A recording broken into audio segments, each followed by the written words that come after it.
ആനപ്പൂരം B Ravikumar. ആകെ 5 ആന. കാളികാവിരിക്കുന്ന കരയായ കൊണ്ട് കിഴക്കും ഭാഗത്തിന് 2 എണ്ണം. അതിലൊന്ന് ദേവസ്വത്തിൻ്റെ ആനയായിരിക്കണം. ബാക്കി 3 കരയ്ക്ക് ഓരോന്ന് വീതം. ഗതികെട്ട് അവസാനം കളക്ടർ ഒറ്റ പറച്ചിലായിരുന്നു, ആനപ്പൂരം നടത്തണമെന്നുണ്ടെങ്കിൽ ഇങ്ങനെ നടത്താം.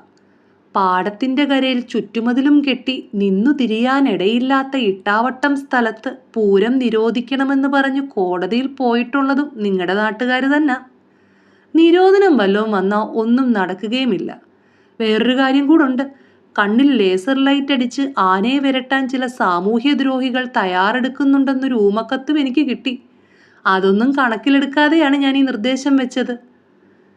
ക്ഷേത്രോപദേശ സമിതിയുടെയും പൂരക്കമ്മിറ്റിയുടെയും പ്രതിനിധികൾ നിശബ്ദമായി. അതിനുമേൽ ഉപദേശക സമിതി പ്രസിഡന്റ് ഹരിനാരായണക്കുറുപ്പിൻ്റെ ഒച്ച പൊങ്ങി. ഞങ്ങൾക്കൊന്ന് ആലോചിക്കണം. കാളികാവിലെ 10-ാം ഉദയം നാടിൻ്റെ ദേശീയോത്സവമാണേ. അതിൻ്റെ മാറ്റു കുറയ്ക്കാൻ പറ്റത്തില്ല സാറേ. ആദ്യമായി നടത്തുന്ന മത്സരപ്പൂരമാ. 4 കരയ്ക്കും കൂടി 12 ആനയെങ്കിലും വേണം. സിൽക്ക് ജുബ്ബയുടെ താഴേക്കിറങ്ങി വന്ന കൈകൾ തള്ളി മേൽപോട്ട് കയറ്റി കുറുപ്പിരുന്നു. കളക്ടർ ഗൗരവം വിടാതെ പ്രതിനിധികളെ നോക്കി. പൂരക്കമ്മിറ്റിയിലെ ചെറുമട്ടങ്ങൾ തലകൾ കൂട്ടിമുട്ടിച്ച് അല്പനേരം കുശുകുശുത്തു. പിന്നെ എന്തൊക്കെയോ പൊറുപൊറുത്തു. ഒടുവിൽ അവരുടെ തീരുമാനവുമായി സത്യപാലൻ എഴുന്നേറ്റു. സമ്മതിച്ചു സാറേ, ഇത്തവണ 5 ആന മതി. ഹരിനാരായണക്കുറുപ്പ് പിന്നെയും ജുബ്ബായുടെ കൈ മുകളിലേക്ക് തള്ളി വെച്ചുകൊണ്ട് എഴുന്നേറ്റു.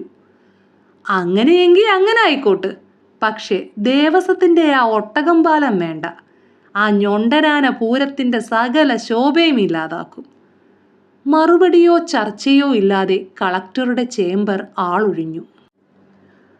ആനപ്പൂരം നടക്കുമെന്നുള്ള വാർത്ത പരന്നതോടെ കരതിരിഞ്ഞ് ആൽത്തറയിലും കളിത്തട്ടിലും ആനപ്രേമികൾ സംഘം ചേർന്നു.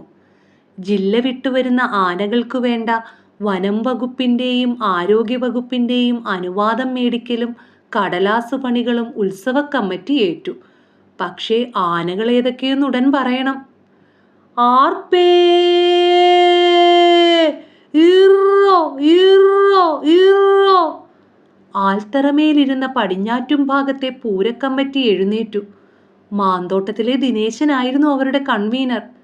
ദിനേശൻ അല്പം മുന്നോട്ട് വന്ന് ഞെളിഞ്ഞു നിന്നു.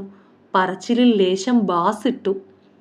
ഗജരാജപ്പട്ടം നേടി കാളികാവിലമ്മയുടെ തിടമ്പേറ്റാൻ പടിഞ്ഞാറ്റും ഭാഗം അഭിമാനത്തോടെ ഗോദായിലിറക്കുന്നു പാമ്പ.